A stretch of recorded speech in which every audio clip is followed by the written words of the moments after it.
What I'd like to tell you about briefly within my 6 minutes is the report that our chairman's just mentioned that Walt Slocum and I did. It was published at the end of September.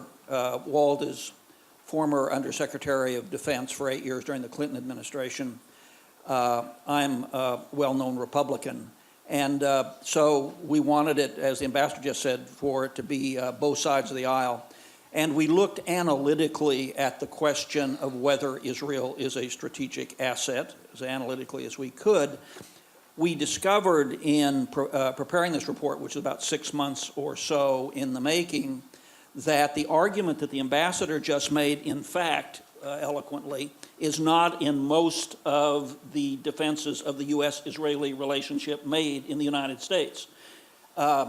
Instead, of course, the defense of the relationship is made on moral grounds and on democratic values grounds, and not on what the ambassador and I both think should be the third leg of that discussion of the U.S.-Israeli relationship from the American point of view, which is Israel's strategic contribution to American vital national interests.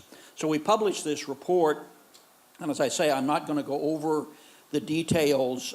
You can get it on the Council on Foreign Relations website or the Washington Institute's website. Institute, yeah. But I'd like just to give you a little of the backstory of it. When we started, I thought I would Google the U.S.-Israeli relationship and get this list of the contributions that Israel makes to American national interests. And last fall, summer and fall, when we were doing this, no such list existed, I can say with certainty. And so Walt and I developed the list, and it's exhaustive and impressive, but I was surprised about that. I wanted also to say, just in my brief time, that one of the reasons there's a question mark properly at the end, I think, of that phrase, is there is a sizable group of Americans who critique the relationship and who believe that Israel is a strategic liability